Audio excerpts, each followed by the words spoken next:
Okay, this up, open that. All right, we are live Sweet. with the Reflection Artist Live podcast. This is number 7 for December 9th, Wednesday, December 9th, right before the holidays. Or I should say in the meat of the holidays, after Thanksgiving, before Christmas. Special guest, Jason the Sandman Killmer. For those of you who don't know Jason, he's been in the industry for over 20 years now. He has a very, very impressive resume in regards to, one, his talent, but second, the events and the things that he's been part of in regards to projects. And there's just so many things that go on and on, but of course I'll let him speak on that. But just to let everybody know who Jason is and give a little bit more background. Jason, thank you. And let us know how it all and where it all started. What inspired you to get into this wonderful world of detailing? Yeah. Well, I've always been a car person, car guy. That started at the age of 4 and 3 years old. That I can vividly remember. I would go to the grocery store with my dad when magazines and publications were still the big deal. You grab a magazine, a hot rod magazine, a street rod, or whatever, trucks, mountain bikes, whatever. And I would, when I got older, when my folks would go shopping, I would go over the magazine aisle for like an hour and read cover to cover of every magazine. So I was always a mechanical person. I still am. I'm a tinkerer. I'm not very good at it, but it's one of my hobbies. So growing up, always going to car shows, drag racing, NASCAR. If it had big tires and a big motor, I was into it. And so elementary, junior high, I got into mountain bikes and BMXs and things like that. And I thought maybe I'm going to be a fabricator and build mountain bikes. Well, so did you have interest in taking them apart and putting them back together, or actually just riding them? Or both? And that's where my limitations kind of didn't allow me to do that with my cerebral palsy. My fine motor skills, I don't have any on my right side. So picking up a wrench or bolts or something like that is very, very difficult for me. So I have it up here, but the physical limitations really have limited me to being very mechanical. I understand it, I know how to do it, but the physical parts of it is a struggle for me. And that's what people see me moving a buff or a sandpaper and they're like, holy smokes, this guy can do everything. When it comes to the simple tasks of life, opening up a pop can, grabbing a utensil, I have to grab it in my left hand and put it in my right hand to use it. And my fine motor skills, like I said, I don't have them. So I don't have the finger movements, the thumb movement. When I drive with my left foot on the gas pedal because I don't have that movement. So it's the basic, simple things that you think, or you don't even think about, I have to think about and negotiate that. So it's made life interesting, difficult, yes, but I've been able to negotiate and figure it out to some degree. So with that aspect of everything and you getting intrigued by, like you said, the BMX and the mountain biking, where did you go from there with that? Not much, because it's hard to ride a bike. Yeah. Because I have no balance on my right side, so I'd fall over on my right side. So when I turn, I always make left turns. NASCAR, right? Yeah, like NASCAR. So it's just the life of Jason Killmer is interesting because I have to negotiate everything I do. I have to mentally think about it. So junior high school, I took auto body and things like that. And I wasn't really a good student. Not that I was a bad kid, but I also have a learning disability too. So high school wasn't my thing. I was good in sports, but I wasn't good enough to be on the teams. So I really had to think, okay, mentally, what am I going to do? I don't really fit into the high school role. I like cars. So then I jumped into going to Clover Park Technical College, where we did auto body and paint program my senior year in high school. So I did running start. So that's where the the start of my career was. I would detail my own personal truck before then, from 17 to 18, 19, and then I went to Clover Park at technical college, where I did auto body and paint program. I think it was a 10-month program. Plus, I didn't have to do my senior project and take a bunch of dumb classes in high school. So, I thought outside the scope of what the typical senior in high school does. Was, being and having my cerebral palsy, I had to think way more differently than the typical kid, because people didn't give me a chance, or very few people did. So I had to be a lot smarter and think ahead to get to the same level where everyone else was. So that makes sense. Yeah, and it just, nowadays, you're lucky if kids get up and even go to school or get on Zoom to do their schooling when in the present day. And I was thinking way ahead of that at a very young age, because I had to. I didn't have a choice. A lot of people don't know how to embrace a challenge and figure out how to overcome it. Instead, they just look at it as, I just won't do it. No, I mean, their challenge is, if their phone doesn't work or their Amazon package doesn't show up, exactly at the moment, they don't know what to do with themselves. So, yeah, I mean, that's a whole other ball of wax, right? Yeah, it is. So tell me what detailing looked like to you when you at that age, when you were detailing your own vehicle. I mean, what process and what things were you doing then that, you look back on, you're like, oh, wow, things have changed. Oh, yeah. I mean, there's a picture of me at the age of 4 using, I'm pretty sure it was turtle wax, the hard shell wax, at the age of 4. Man, back when I started, it was McGuire's Diamond Cut. Diamond Cut 85 had just come out. That was the top tier compound. Before that, it was McGuire's 1, 2, 3, and 4, which is, not, diminishing abrasive that's very thick. And our finishes, let's face it, were not very good back then. It was all rotary. Porta cable didn't come out till like my mid 20s. So, it was large pads, large sanding blocks. I mean, it wasn't good. But back then, you didn't know any better. That's all we had. You had to work with what was offered in the market and understand it and just use it to your full potential. That's all you could do. You really had to understand it and work hard, as opposed to now it's much easier with tools and products and liquids and all that. It's and microfibers weren't even a thing. We used old t-shirts. Yeah. T-shirts and terry cloth. Yeah, I mean, it was terry cloth first, and then, oh God, t-shirts came around. A recycled t-shirt, you go buy and you buy your baggie of t-shirts, and that was the softest thing that we had to apply whatever we needed to apply. So vastly different now. I mean, look back at it, over 20 years now, and it's completely different. So what got you to dive into the more professional side of doing this for a living?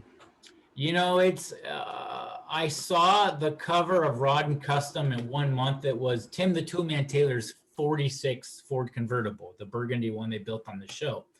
And the way the photography was set up, it was super shiny and glossy. And I'm like, I want to learn how to do that. Well, I was at technical college that time, and a guy by the name of Alan was taking the class, and he had started a detail shop. And again, thinking outside the realm of what normal people think, I'm like, I can sand because it takes one hand.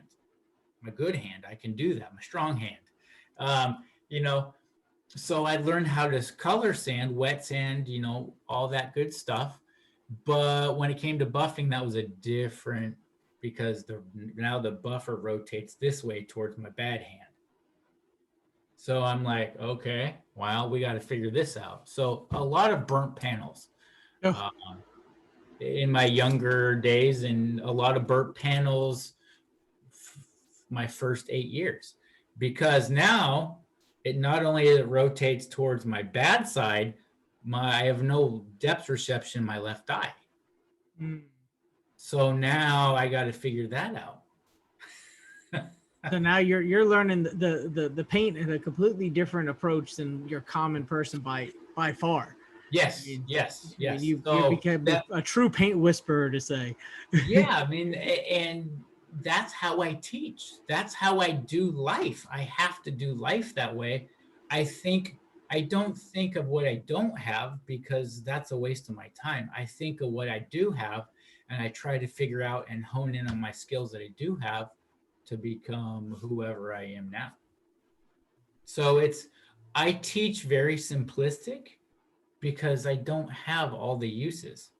So I listen. I don't wear earphones when I buff. I listen at the harmonics of the machine, and I can feel a lot through my fingertips. So I've adapted with my fingertips and my ears, and I just kind of let the machine, the whine of the machine, and the vibrations of my through my fingertips to my arms, figure out what I need to do.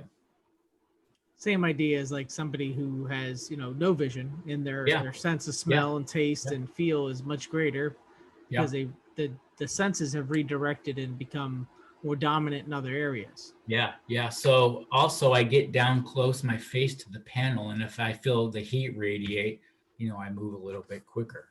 Yeah. Right when it starts to get about 100 degrees, right? Yeah, yeah. You're like, yeah, we better move along.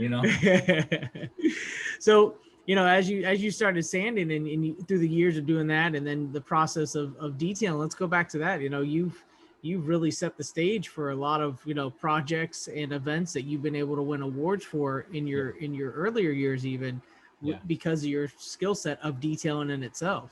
yeah. I mean, I didn't really have a skill set back then. I just had a pure passion, and that drove whatever my skill set wasn't. I had a passion, and I came off as a nice guy. Um, I've always tried to be super humble, and that got me very, very far. Even though I would burn and make mistakes and do all this, I think people took notice of that, and there were some people that really gave me a chance. There are some people that didn't give me a chance, but again, I didn't focus on it, and I kept on just being a nice guy and coming back and not going away. And they're like, we gotta get this kid to do something. So I started going to a couple custom shops, and my big break was I was at one particular car show, and a local collector said, "Hey, I need some help on my car," and it was a simple paste wax. He just wanted me to help him apply paste wax to his black '39 Ford, and we did that. And 6 months later, he called me up and said, "Hey, I got some work I think I want you to do." I said, okay. I was 22, 23 at the time, and he is one of the Washington State's probably most prolific collector. His collection's been featured on Dennis Gage's show, My Classic Car. Um, and we did that collection and curated the collection at 23 and 24, and that was probably at the time a $10 million collection of probably some of the rarest and nicest Fords in the world. From there, a lot of people knew in the local area that I was detailing for this gentleman that was very particular, and I started working for his painter, John Byers, and that's really when my career took off, as far as that's concerned. And we started doing Riddler stuff and Pebble Beach wins, and we did the first Riddler in I think 2008, maybe it was 2006, I don't remember, for Rambo. And we spent a whole year pretty much detailing that car out after it was painted. And Wow. I didn't sand any of the car. My friend did, and I would just buff each part and each piece. And I spent a whole year, every piece, every part, the transmission tunnel. It had a Ferrari 360 motor, and I made sanding blocks and cut out buffing pads. Before I even knew who Kevin Brown was, we were making our own pads, our own tools. Wow. Before I even knew it was a thing. I would blow out my pads not knowing what I'm doing, but I thought, well, we're just blow out our pads, control our residue, but we didn't call it controlled residue. We No. just did it because that's what we knew, what I thought. I never quantified what I was doing. until Your thought process was so far ahead of the game that it yeah, just seemed natural to you. Yeah, until 8 years down the road, I meet Kevin Brown and Jason Rose, and they're like, "Yeah, we've heard of you kind of because you haven't been online, but everybody kind of knows of you as the Phantom." You know, someone nicknamed me, Christopher Brown named me the Phantom Polisher. Because I was here, there, everywhere. I didn't post online, but everyone kind of knew who I was and kind of didn't know who I was. And Todd Helm knew who I was because he'd go to Cavallino and he saw some of the Ferraris we did. I mean, we did the Ferrari Testarossa prototype, in Pebble Wow. Beach, and I've done the prototype Ferrari GTO. Wow. So, everybody kind of figured out kind of who this Phantom was. And then, through Kevin Brown and Jason Rose, when Jason was at, McGuire's and we did the NXT, then I met Larry Casilla, that was 2013, I think. I mean, at that time we had done, I think 3 or 4 Riddler cars, So, it's crazy to think about it, what I've been a part of and what I've been able to accomplish. But that's all because of hard work and just a drive and a passion and never giving up. No, that's huge. And that's well said. Like you said, the drive and the passion is what have developed your craft. Yeah. It's not necessarily my skill set, because let's look at it from a physical standpoint. I'm not the most physically capable by far. There are guys in the body shop industry that are far better than me on a physical level. They just flat out are better. But there's something to be said about passion and drive where you just don't give up. And that can't be taught. You either have it or you don't. The skill set can be taught. And I'm a prime example of it. Having the full package too. I mean, that's the thing, is somebody could have the most killer skill set, but they may not be a humble person. They may not have passion. There may be other things, missing parts to say, as to where you're very well rounded in that aspect, and that's what makes you you. Yeah, I grew up idolizing Michael Jordan, and even though I didn't have a skill set, and you look at Michael Jordan's career, he didn't really have the skill set either. I mean, he did, but he didn't. And he just grew into it. And he was flat out, he wanted it more, and he wanted it more than anyone else on the court. I mean, you talk to his teammates, you watch The Last Dance, his teammates hated him because he pushed and he pushed and he pushed and he pushed. And he pushed them to be better than they thought they could be. And when I teach, that's what I do, is I push someone. I push them to the brink of disaster, I want to know what you have and what you don't have. You might not even know what you have or don't have, but I do. So I push you until you can't do it no more. And then we see where you're at, and then we work from there. That brings out a whole nother animal in a lot of people too, that they don't even know that they had. It does. I mean, I make people, sand with 600 on the edge and then close their eyes and then buff the edge.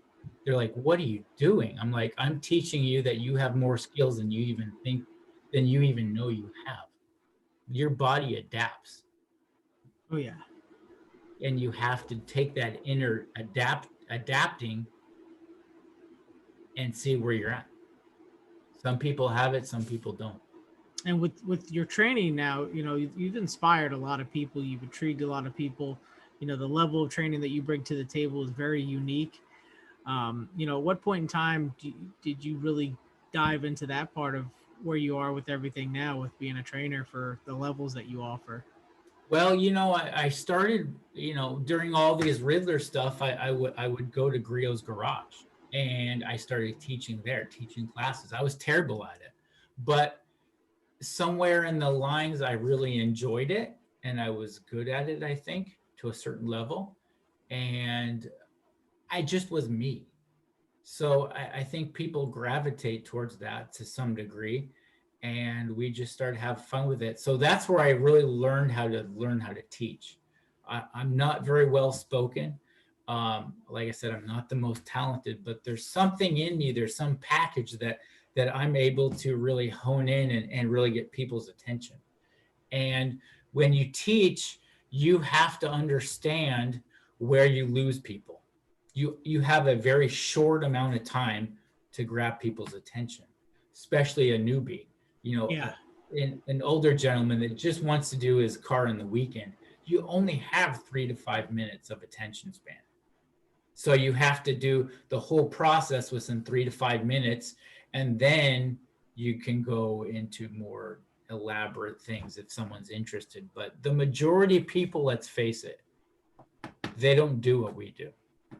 They just want to get in and get out, and especially nowadays. You know, we call it the Amazon effect. They want it now. They want, SiO2 on it, and they want it out the door. Yeah, and with this pandemic, I mean, I see it even in my local market.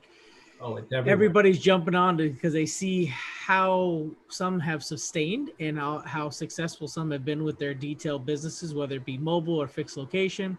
So they're like, oh, I can do that. I could go to the store and buy these supplies and start doing my neighbors and my families. And then they think it's just, it's all so straightforward. And they don't realize the science and the in-depth knowledge that comes with the years of issues too that have led to success. Oh, I mean, I get that all the time. I mean, you want to become one with the paint. There's a funny story real quick. I have to say it because it's too funny. Jeff McGovern in California, very, very good detailer, good friend of mine. He calls me up and he says, Jason, I'm sanding it was a Charger, a Hellcat.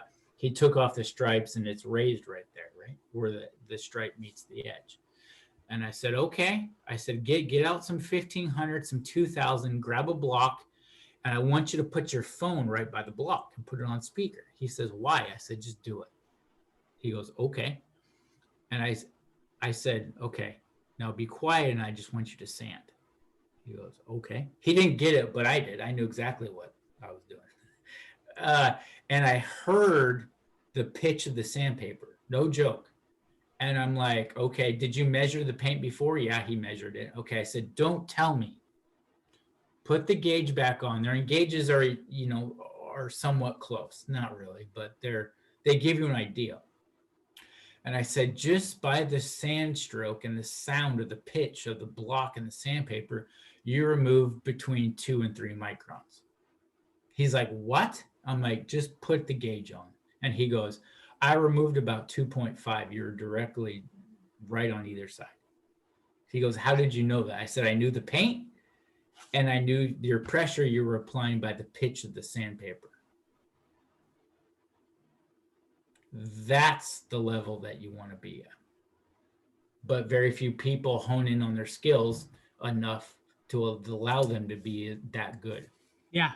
And the crazy thing is there's I would say, you probably know more than I do, but a couple handfuls of people that we're aware of that put themselves out there, that the internet or social media, whatever it is, go to shows. Then there's God knows how many that we don't even know behind closed doors that are in their bubble, to say, of their workspace, that are at that level, but nobody will ever know because they don't. There's a lot. There's a lot. I mean, you look at the custom car world, and a guy in his garage, a machinist that might work at Boeing, is a super intelligent. He has a 3D printer. He's got CAD, and he's building this crazy elaborate supercar in his one-car garage that nobody knows about. I mean, there's a lot.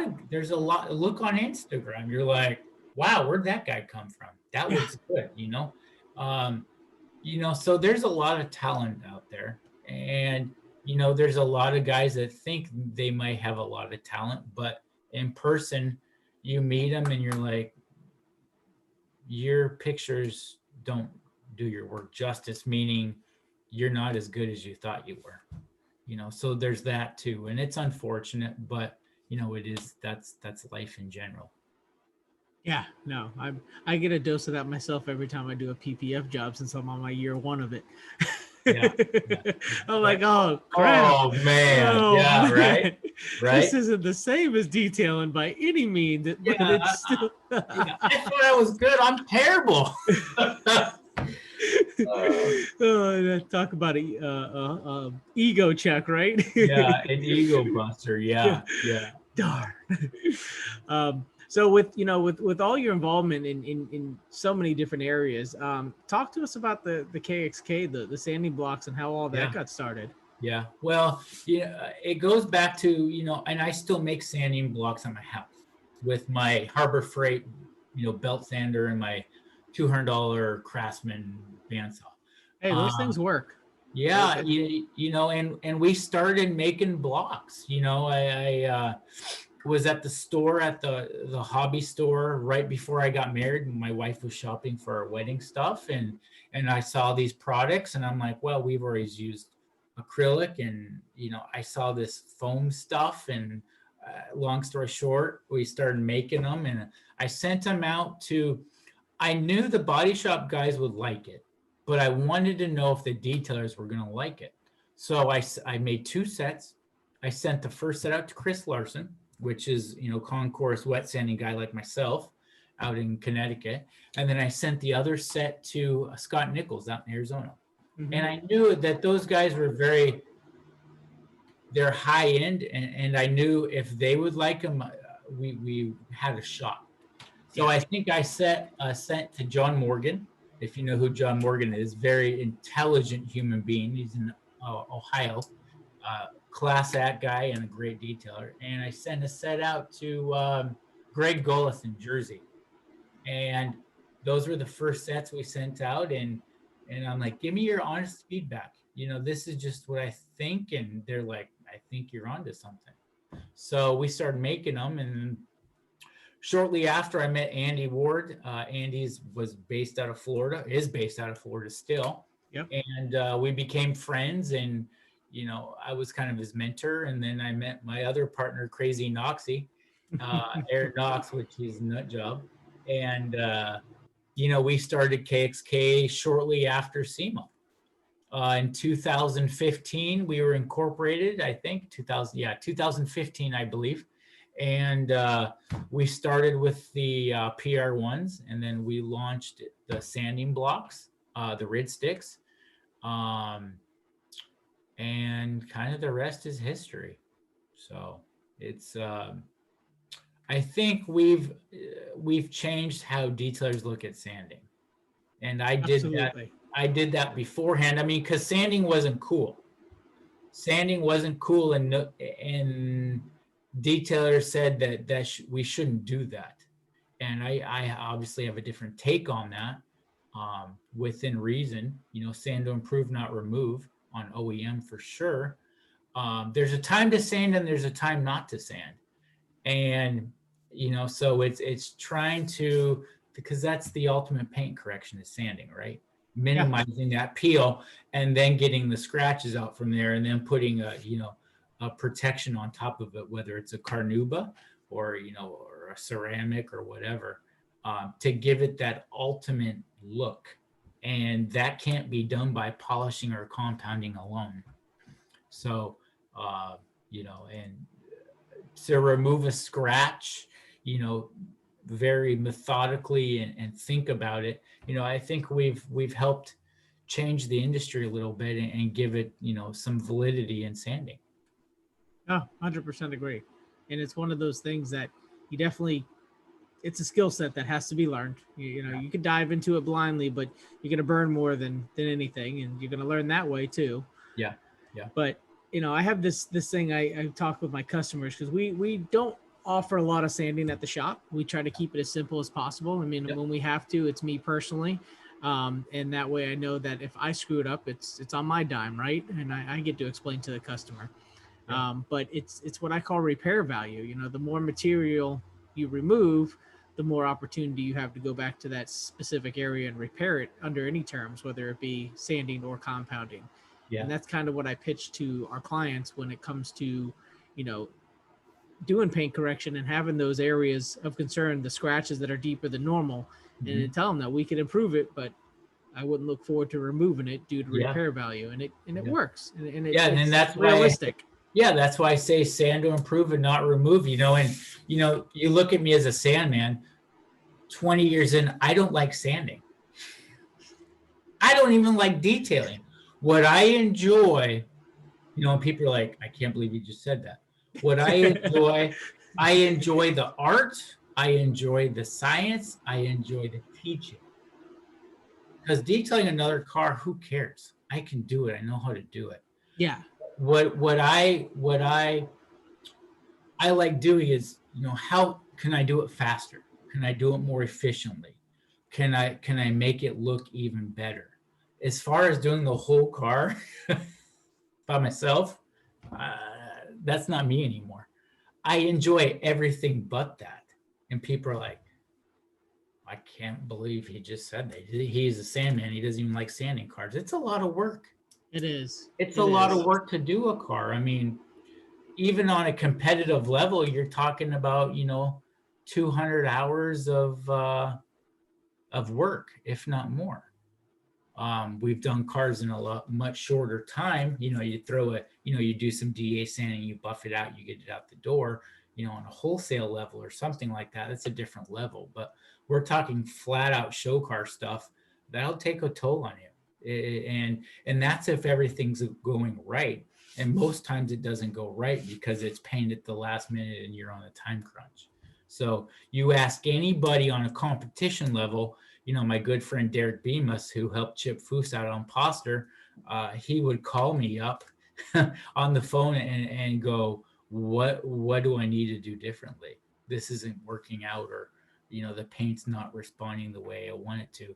Give me your best advice, because we're out of options right now. So there's a lot to be said about being in the trenches at the last minute.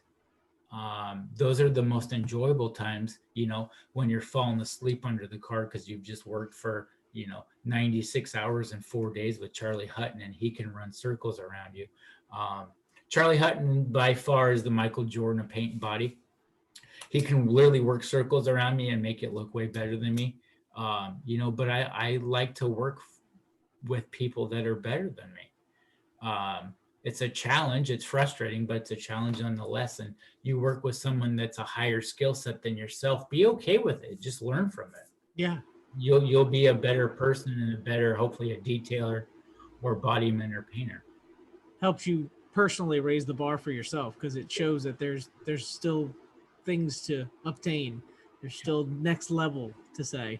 I mean, I still like going out to the garage and tinkering with a panel. How flat can we get this? How far over the edge can we go without going over the edge? Oh, we went over the edge.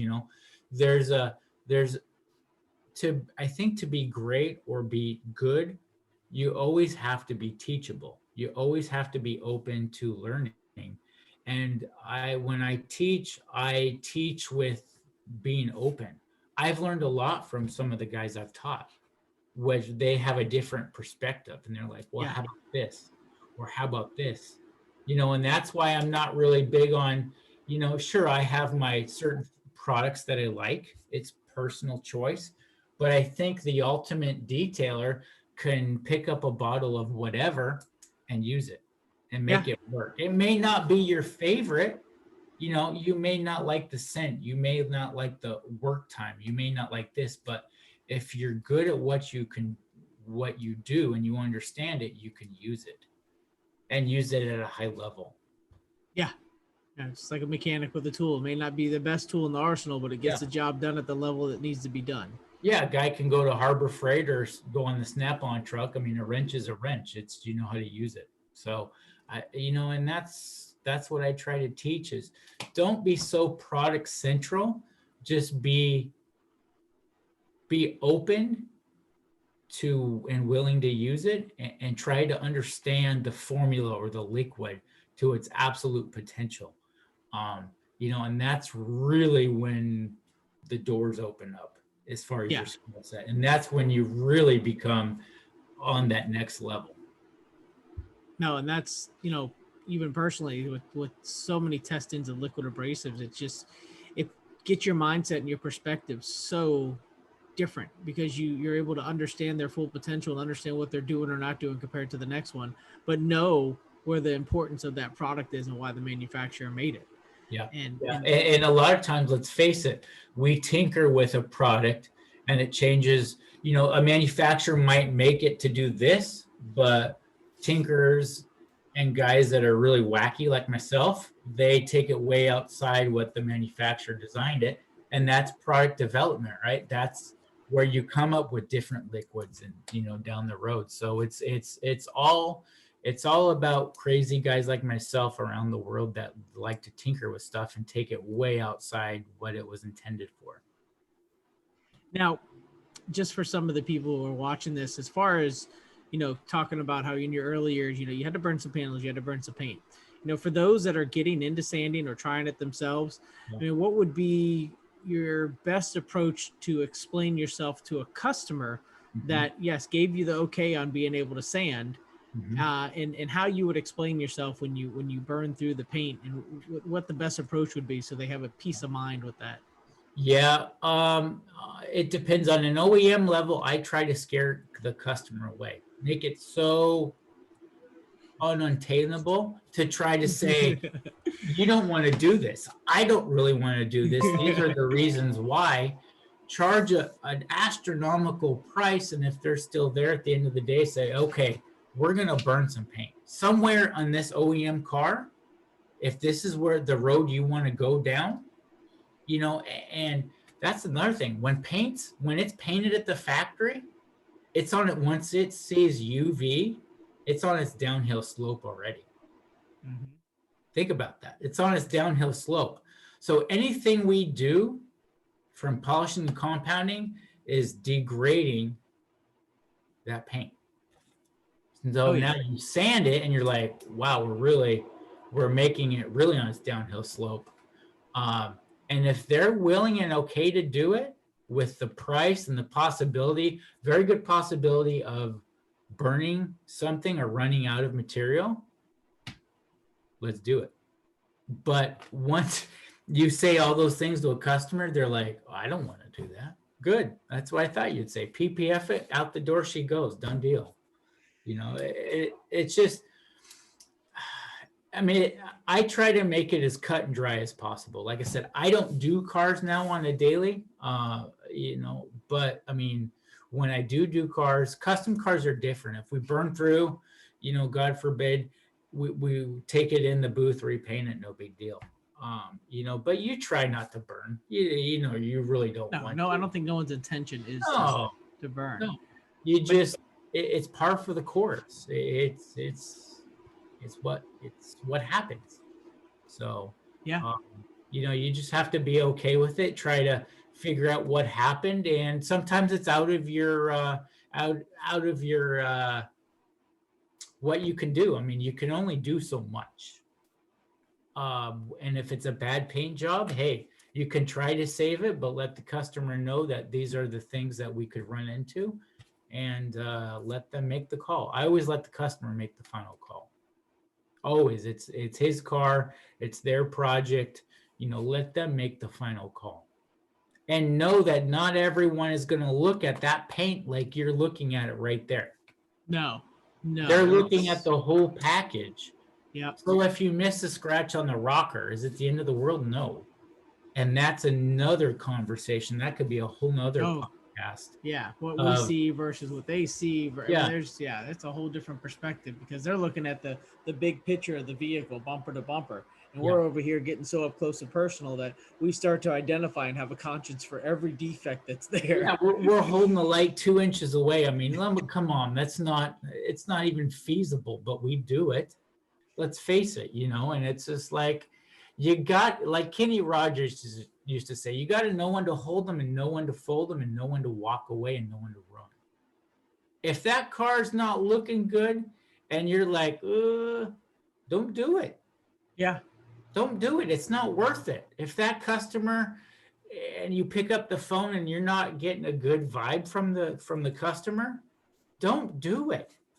Come up with a lame excuse. Tell them you have corona. You know, I mean, I don't know. Come up with something. Then they won't come by the shop. I mean, you know, some people jive better with other people. I mean, I get along with most everyone, but I've had some people in my past, I'm like, I want nothing to do with you because I can already tell this is not going to go down the road we want it to.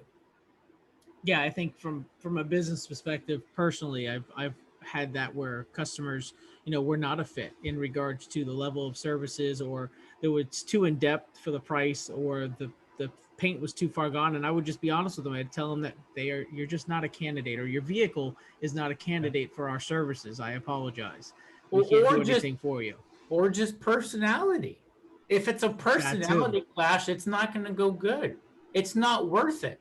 And I've told a customer that you and me don't jive. Yeah. So or they're unrealistic. This is not going to go good. Yeah.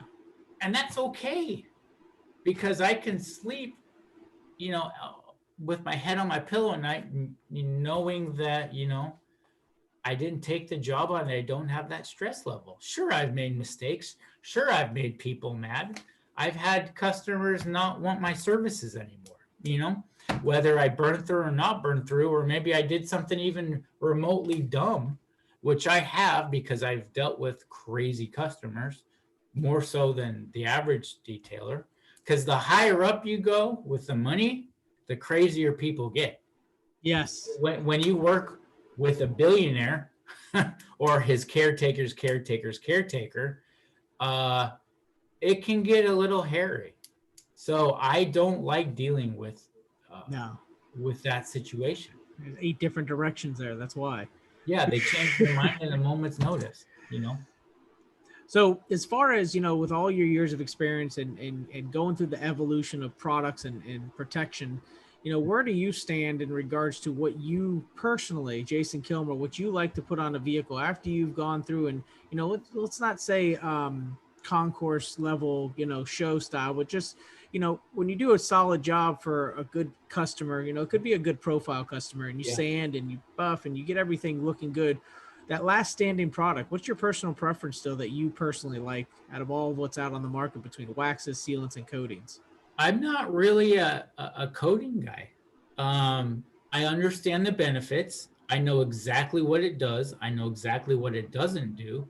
And if we're doing, they say, a full-on show car, what I'm concerned about is the solvents and the SiO2 products and the resin-based products are, most of the times, they're stronger than what's applied on the car, meaning they'll actually attack it. And then that's when paint does weird things. Coating a daily driver, yes, that's completely doable.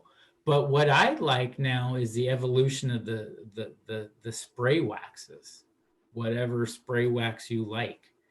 It's quick, it's easy. I don't have to sweat bullets, right? Because you're in Florida, you apply a coating and you're like, oh boy, I got to get on this quick or it's going to flash on me, right? Yeah. I don't like that. I'm too old for that. I can do it. I understand it. And there's also something to be said about paste wax. There's something relaxing about putting a paste wax on. It's old school, but it's kind of soothing. So, it depends on my mood. It depends what I grab. I don't care. It's a protection. You have to explain to your customer what you're doing, but don't overanalyze it to customers. They don't want to hear that. They don't know. They don't care. Nope. But if something goes wrong and they see it, that's when they care. Yes. So don't oversell the product. Sell you. And I can't strive that enough. Don't be a brand. Be your own brand, your own person. Let's say a coating fails. Just fix it. Yeah. Fix it. A customer is going to appreciate you much more and take you more seriously if you just fix it. If it dive bombs, and with the coating, you have to maintain it, right? There's maintenance behind everything, right? There's maintenance behind everything, but unfortunately there's this, this thing where, you apply this, whatever product it is, and you don't have to maintain it, when it's so far from the truth. You have to maintain everything, It's not it's not some, smoke and mirrors. It has to be maintained. That's anything. Any. You're not going to clean your house. Well, you might, but that's kind of gross. Um, you know, you have to do things, and a car's the same way. Products are the same way. Materials are the same way. So I look at things from a material standpoint, what they are, what they do, and what these elements, I'm in the Pacific Northwest, it rains a lot. So we deal with water spots. That's where we live. That's the unfortunate part of it, so that's just what you deal with. If you're in Canada, in where it snows a lot and they use a lot of salt, you have to deal with that. Where you're at in Florida, you have to deal with a lot of UVs. If you don't protect your vehicle down where you're at with a spray wax, a paste wax, a coating, your clear is going to deteriorate. Yeah. That's just what it does. And it blows my mind when I get customers, oh, I've never had to put anything on my vehicle. My last vehicle I had for 10 years, never put anything on it. It was fine. I was like, well, you're in a lucky situation there. Yeah, you are. Yeah, because let's face it, clear, coats, and paints are getting more trickier, and they're not as strong as what people think they are. They're actually pretty weak. Where now you have a bird balm, right? With something about the water-based base coats and the clear coats, they'll etch so far down and deep that you're done. Yeah. You're done. It was 10 years ago, 15 years ago, we didn't have that problem. And it's very simple. The paint companies and the EPA and the government say, okay, you have to do this. You can't do this. So by nature, you're taking all the good stuff out of the paint, right?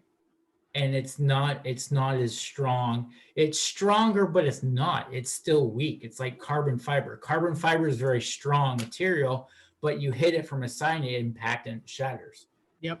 Paint's a lot like that, where it's very strong. It's malleable. You can take a hammer to your paint and it still forms and folds, but yet a bird balm will etch it like that. Yeah. So it's brittle. It's strong but brittle. So, it's just that's the science of it. Well, it's cool to hear, from someone such as your background that, the direction of what you explained with protection, your favorite, or I shouldn't say your favorite, but you're more suitable with the wax, but the coatings have their place on daily drivers, because that's the simplicity of it, right? I mean, unfortunately, we've become into this bubble where everybody thinks coating. And granted, yes, it's a moneymaker. It's an absolute moneymaker. There are people in business because of coatings. Yeah. But that's also the bad thing, because people think, oh, it's the coating. Well, the coating does add a little bit of gloss. It doesn't really add gloss. It adds more depth. Mm-hmm. The color's the same. It just changes it a little bit, but it's still everything that you've done prior to that. That's the foundation. The actual coating application, within reason, if it goes good, is easy. But the customer thinks that they're paying for the coating, and that's it. When they're not. We know that it's all in the prep work. Yeah, correction, prep. Now, with all the sanding you've done and all the technical things that you've been able to experience with different manufacturers, where do you feel, what's your opinion on what the coatings do for building up the surface thickness on something that's been sanded or cut very thin? The substrate clear that's been thinned out so much. Do you feel that the coatings have the ability of building that thickness back up? Some of them, not brand specific, but in general? Yeah. I don't know. I mean, I've heard yes, I've heard no. Let's look at it from this way, okay? It's very simple. Okay, we apply the coating, right? Mm-hmm. We let it do its thing within time frame, and then we wipe it off. So how much of that are we wiping off? Right? Yeah.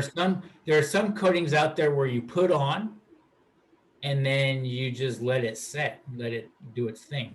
theoretically, from a standpoint of chemicals, the idea would be put it on, it self levels, and then you walk away. That would be the ultimate protection, That would where it be. actually is physically there.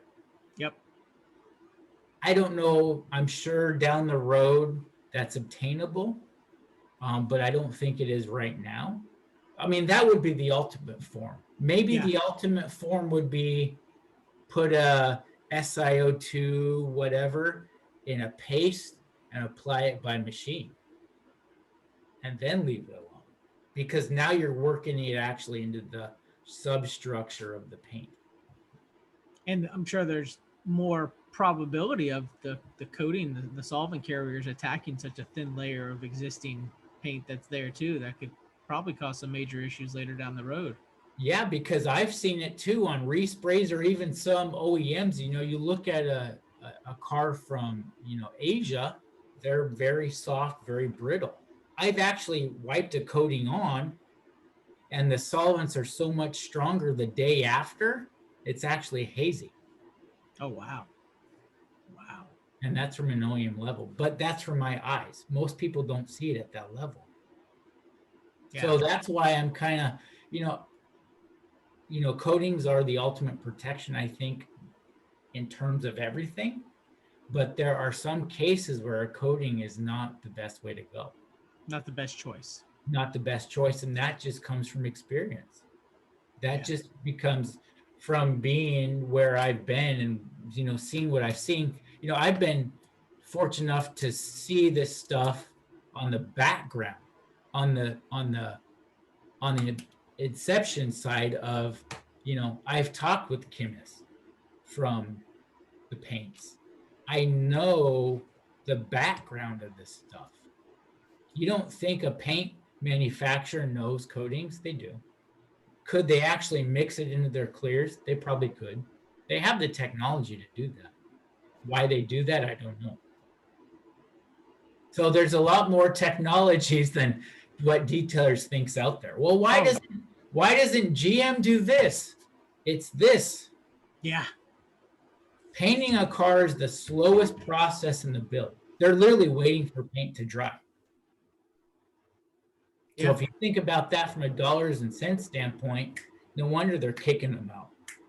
Yeah, and even with the efficiency of sending them down, the line and having them sprayed by the computers and all that, it's still a slow process. And we're seeing more deep paint defects in modern day paints. Oh yeah, I mean the vehicles are being released with a significant amount of orange peel. I mean, there's so much to what they feel that as long as the paint's on there and it's shiny.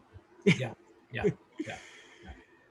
And orange peels there is designed there for many, many different reasons that a lot of people don't know about. They could care less about shiny paint because let's face it, from a standpoint of polishing your paint, like I just said earlier, it's on its downhill slope once it sees the UV. So anything we do is basically shortening the lifespan of the paint at a microscopic level that we can't even see, but but I'm still the Sandman, so I don't like peel. So there's that aspect of it too. Yeah. So with everything, as far as you're still continuing with trainings during this year with COVID? Yeah. In fact, I'm leaving on Friday to go help a friend out in North Carolina. We're going to try to sand a Mustang down a 97. But yeah, we did trainings. We have a couple trainings coming up, teaming up with my good friend David Patterson, and we did the Ring Brothers back in August. And dude, that was a training of all trainings. That was fun, and we're going to plan on doing that again in August. And the Ring Brothers are some of the best car builders in the world, and they're some of the nicest people you're going to ever meet. So they're excited. We're excited.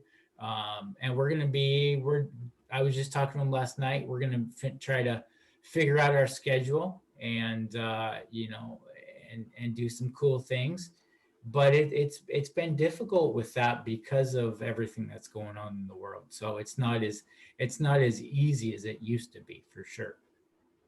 So if somebody's interested in any of the trainings or your specific, like maybe a one-on-one, how would they get a hold of you for that? Just on Instagram or Facebook, and just message me. I'm still more than willing to do one-on-ones. In fact, that's what I enjoy. I think the person gets the most out of it. But that comes with a greater cost. But if someone's willing to go down that rabbit hole, I mean, I think that's the best form of training, is definitely a one-on-one where you can really hone in on someone's skill. And you do group trainings as well, because I know. Oh yeah, absolutely. Yeah, with many different people. I mean, we've done with Rennie, and we've done with Jeremy Stevens, and we've done with Kevin Brown before. And so I've been all over the map. I've worked with a lot, many. I think I've worked with just about everybody. And really to have, when we went out and did Rennie, it was a real honor, because Rennie doesn't ask people. That's not, Rennie is, his training, and for him to email me and for Diane to say, hey, we really want you to come out, meant a lot to me. Because Rennie is Rennie, and he doesn't need anybody else.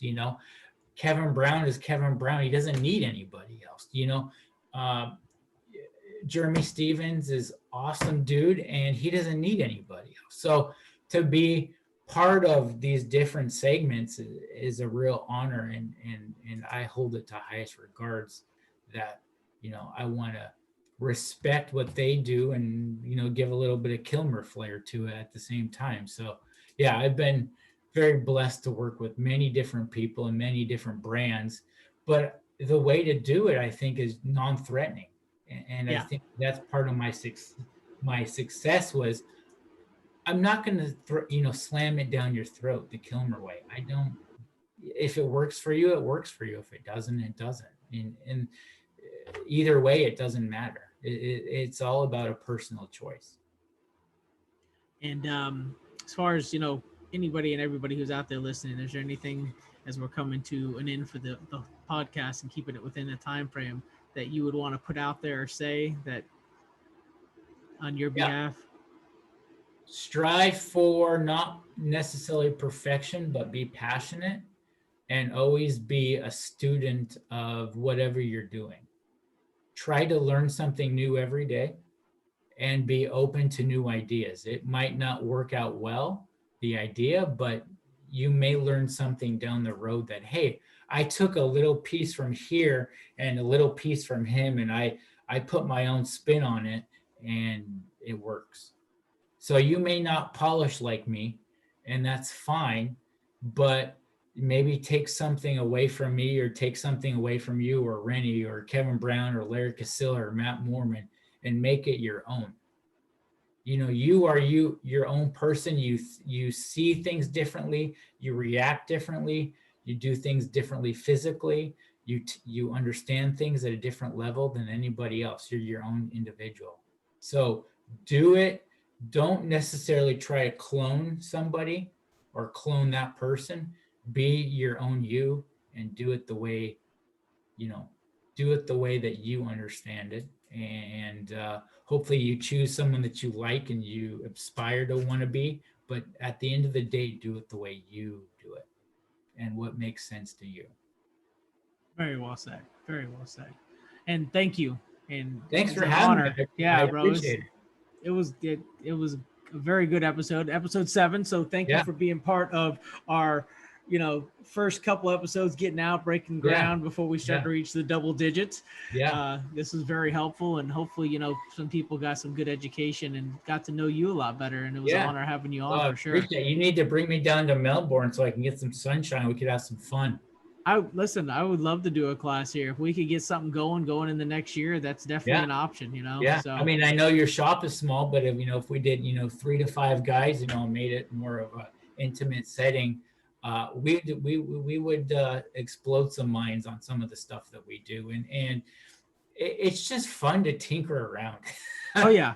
And I'm down for that, making a day out of that and having fun with some guys. And that's the biggest part, I think, is for me, is like, I've really grown to love and be more passionate about more of the detail community than just the craft itself. And that in itself, having a group of people learning around and just bullshitting, Yeah. hanging out and talking shop. You Yeah. can't beat that. Well, everything we do is all about people. Yeah. The detailing, the cars, whatever your hobby is just, that's a side note. It's all about connecting with people. If you can connect with people, and I really truly believe that is the real talent I have, is I connect with people. I connect at your level, and I think if you can connect at someone's level, you can change their career and how they think at things at a much greater level and have more impact on their life in general. I could care less if you take a scratch out. Are you a good person first? Be a good person first, and then we'll work on the scratches later. Yeah. Well, Jason, thank you. Thank you for everything you've done for the detail industry. And hopefully we'll have you on in some future podcasts as well. And I'll let you get back to the rest of your day. And thank you for being episode 7 of the Reflection Artist Podcast. Thanks for having me, and have a great day, guys. All right. Take care. Thanks.